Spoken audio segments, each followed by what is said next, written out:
তাছাড়া তাজমহলের উপর দিয়ে কোনো বিমান উড়ে না।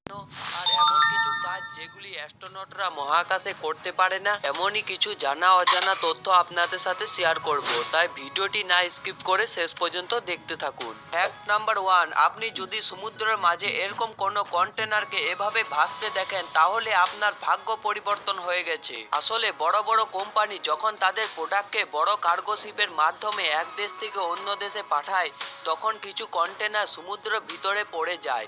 আর প্রতি বছর 1400-র বেশি কন্টেনার এভাবে জলের নিচে ডুবে যায়।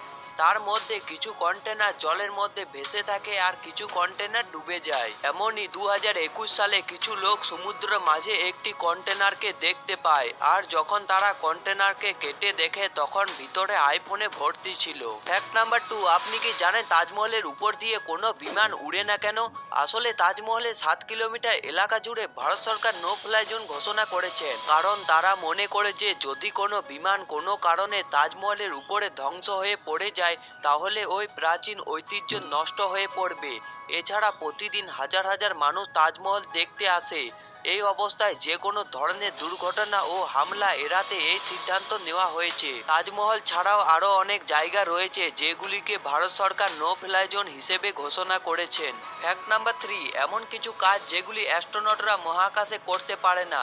কাঁদলে মানুষের দুঃখ কমে, কিন্তু আপনি মহাকাশে কাঁদতে পারবেন না, কারণ মহাকাশে গ্র্যাভিটি না থাকার কারণে তাদের চোখের জল নিচে পড়ে না। এছাড়া অ্যাস্ট্রোনটরা ঠিক মতো স্নান করতে পারে না, কারণ জল তো নিচে পড়ে না, এজন্য তারা টাওয়েলের উপর জল দিয়ে শরীর মুছে ফেলে। আর মাথা পরিষ্কার করার জন্য তারা এরকম ধরনের শ্যাম্পুকে ব্যবহার করে যেটা কিনা ধোয়ার প্রয়োজনে পড়ে না। অ্যাস্ট্রোনটরা তো আমাদের মতো টুথব্রাশ করতে পারে না, যেমনটা আপনারা দেখতে পাচ্ছেন তারা টুথপেস্টকে না ফেলে দিয়ে বরং সেটিকে গিলে ফেলে। ফ্যাক্ট নাম্বার 4, আপনি যে সাপটিকে এখন দেখছেন এর নাম হলো ব্ল্যাক মাম্বা।